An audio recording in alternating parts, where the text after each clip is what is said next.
Kalama TV Kadaama agamba nti boosi we omusajja akola buli kisoboka mama oba madamu w'owaka anobe, bw'amala okunoba boosi amukuba empeta. Boosi agamba nti ye obulamu bwe bwagala Kadaama ono era nga mukyala we ow'owaka amulumya omutwe, kagamba tebakwatagana, yamuwasa naye tebakwatagana, ng'ate ye alaba Kadaama ono asobola okubeera ng'akwatagana naye bulungi. So alinze omukyala lw'anaanoba olumala awase Kadaama. Katuwulire Kadaama ono emboozi ye nga bw'eri. Jjukira baali bakyankalanamu, omusajja yamugamba nti amwagala nnyo okutuusa ekiseera nti buli lunaku amira Panado olwa Kadaama ono. Emboozi eyo mwagiwulirako, so katuwulire biggweerawa ebya Kadaama ono ne boosi ayagala okubeera ng'amuwasizza nga madamu amaze okunoba. Assalamu alaikum warahmatullahi wabarakatuh. Kibale kosebwa bali kutuweereza anti wangamba nziremu mbitereeze bulungi. Kakati nze bampita Shamimu. Kakati obuzibu bwe nnina yenze yagambako luli nti nno omusajja amira Panado ku lwange, kitegeera. Kakati munnange afunamu obuzibu, twagenda yasanga mama ali lubuto, mama n'azaala, ne tugendera mama wa mama, ne tubeerayo ng'agenda kumala omwezi gumu n'ekitundu wa mama wa mama, ne tugenda ne nsangayo mu Tanzania, omukozi Omutanzania, ne tufuna obutakkaanya. Naye ng'avudde mabega nga we mugugu omutoolera salaamu tanziramu oyo mu Tanzania. Kati bwe nabeerawo ennaku nnya nga tugenzeeyo ng'azadde maama, nabeerawo ennaku nnya, omukozi n'aŋŋamba musiri mulungi era bano abakozi abajja abalala abajja okujja ne bakama baabwe bo balungi, naye nze era tebanneetaagawo biki. Ne kantagira emirimu awo ne ngikola kiwe nga bwe kanvuma.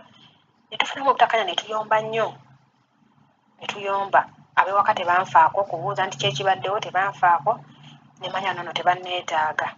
Kati ab'ewaka bamanyi, muli balowooza, balina endowooza nti nze njagala bbawaani wa muwala we. Ab'ewaka w'omuwala kye balowooza, ate nga si bwe kiri. Bannange taŋŋambako nti oba mpaako, nosonyiwa okukozesa ekigambo ekyo. Naye nga nze ndi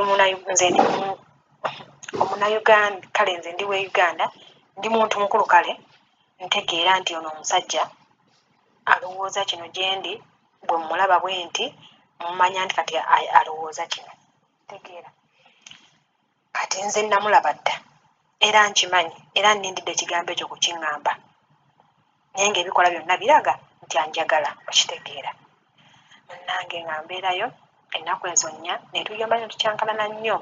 Madamu wange teyavaayo kumpita kuŋŋamba ki ekibaddewo, kabeere maama ow'awaka awo, omusango baagunsalira. Musango ki nno?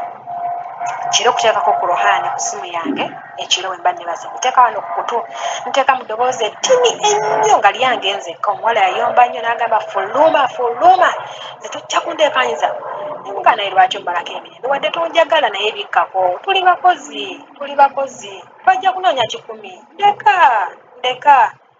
Omuwala yayomba n'ayambala engoye, yali ali mu nayiti, nange ne nnyambala, ne tugenda mu nnyumba ennene. Twasanga omusajja w'awaka, baba w'awaka, mukadde kale si mukadde nnyo, n'abuuza kiki, nga nkaaba. Omwana yanvuma, omwana yannangira buli kimu, n'aŋŋamba baba kiki, ne mugamba ntaddeko ku Ruhani kuwulirizaako kati nno omwana ayombye, kyokka ye abeera ku ssimu paka saa 8 n'aleekaana, nze otu ne tumbula.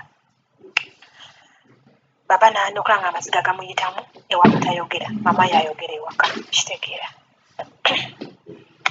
Ne nfulumayo nga yeesifunyeyo obuyambi, ne nkomawo mu luumu. Omuwala n'ajja mu luumu, mama we n'amuyita nga jangu webake mu nnyumba ennene. Era ne bandeeka mu luumu ye wabweru, ne neebaka ku makya ne bukya. Nkeerezi gye nkole, ne nsala ne maazi gye nkole ku makya. Bwe natuuka ku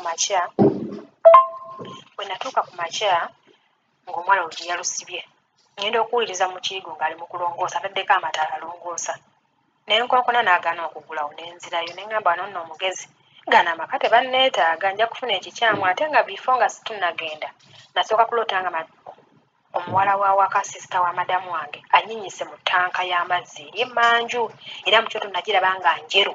mu kirooto era ngenda ogendayo ewaabwe nga tanka eri mmanju nga njeru erimu amazzi nga naloose nga banyinyikamu ne mmanya nti wano nno wano nja kufiirawo wano ne ŋŋamba boosi wange bwe yajja mugamba ntwala ku ofiisi yansanga nnyambadde paakinze ebyange nga ntwala ku ofiisi naŋŋamba oke ne tugenda ku ofiisi twatuuka lusaawa emu Dubai mbeera eno mu Charger twatuuka lusaawa emu Dubai twatuuka ku ofiisi nga madamu wange aŋŋamba nga mubuulira ensonga zonna abaana ze bankoze nze abaana badde banjooga Mr.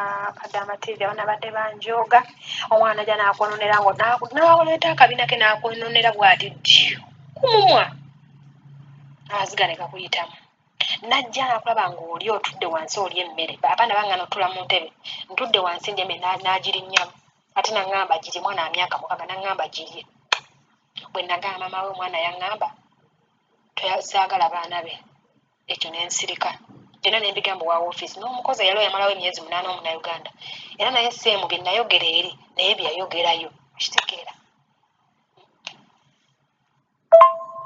kati wa ofiisi n'agamba kale byonna mbiwulidde naye ate boosi w'omusajja akwagala kubanga yakusasula olwo nga mama yaŋŋambirawo before nga tannazaala nga yazaala mu Desemba nga 17 mu Desemba yaŋŋamba bwe mba nzadde noonya gy'olaga kitegeera nange kweteetemera ekkubo ne ŋŋenda wa ne magana ŋŋamba omusajja ntwala ku ofiisi bwe natuuka ku ofiisi ne mbimugamba omukazi wa ofiisi yaŋŋamba kimu takyali agenti abigamba n'owa ofiisi ng'awulira ne boosi wange ng'awulira omusajja ye takyali agenti takyaleeta baana yabivaamu talina wagenda kunsuza okuggyako nga boosi wange ankolera tiketi kudda Uganda okitegeera bw'atyo wa ofiisi bwagamba boosi wange naŋŋamba boosi wo akwagala ddayo okole sinawe ngenda kukuteeka kitegeera ddayo okole boosi wo akwagala era boosi yagamba nze okuva yayingira mu nnyumba namwagalirawo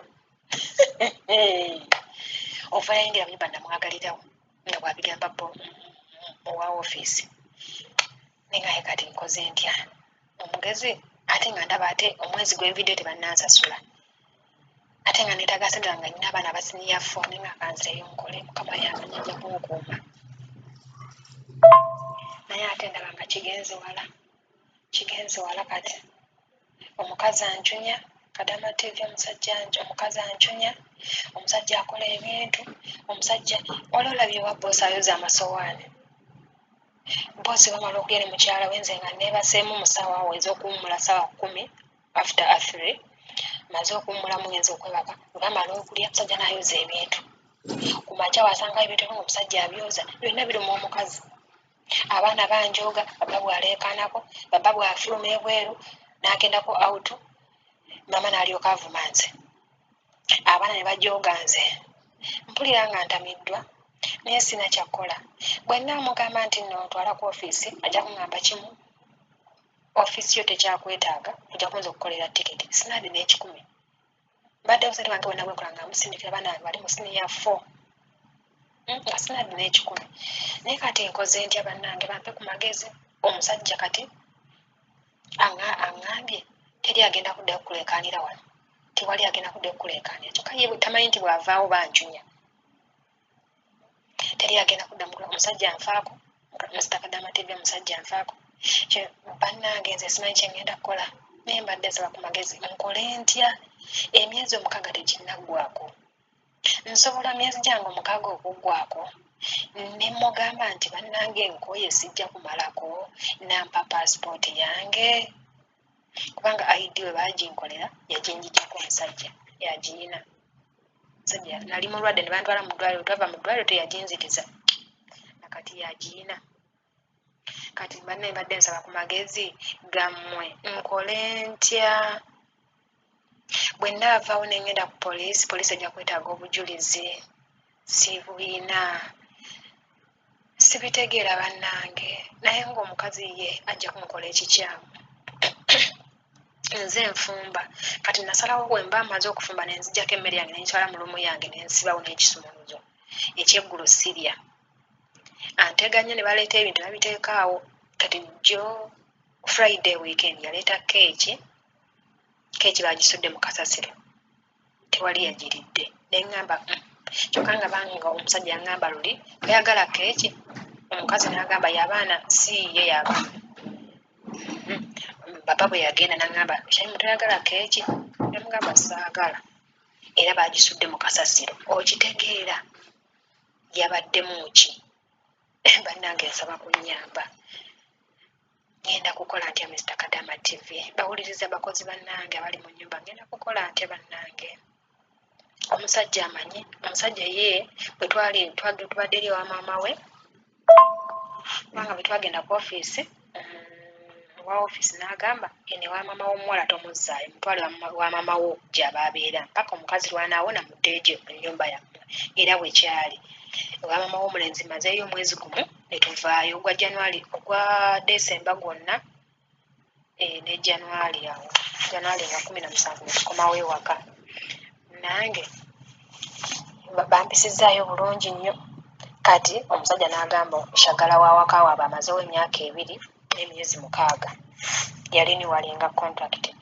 nange oyo omukozi n'aŋŋamba mbu boosi wange madamu bw'agenda bw'anaanoba mbu nga ampasa bw'agenda kunteekako haliisi kati simanya haliisi asima haliisa empeta ng'akola bw'ati nga empeta ye ku lugalo neŋŋamba wangi ng'abigamba gwe n'aŋŋamba yaŋŋambye naye sikugamba ojja kunyiiga omuwala n'anzibirako kati omusajja erimu ye gy'ayina nti omukazi ono ngeri gy'anoba nga abakozi abaleese bw'agenda bw'ati agenda kuwasa nze Shamimu bannange mumpe ku magezi nkole ntya emyezi 6 we giggwako nkole ntya mbadde saagala kwongerayo mbe mu maka gano nasanyuka nnyo Mr. Kadama TV ngonzizeemu bale kutuweereza Allah akuwa omukisa Allah akukuume inshallah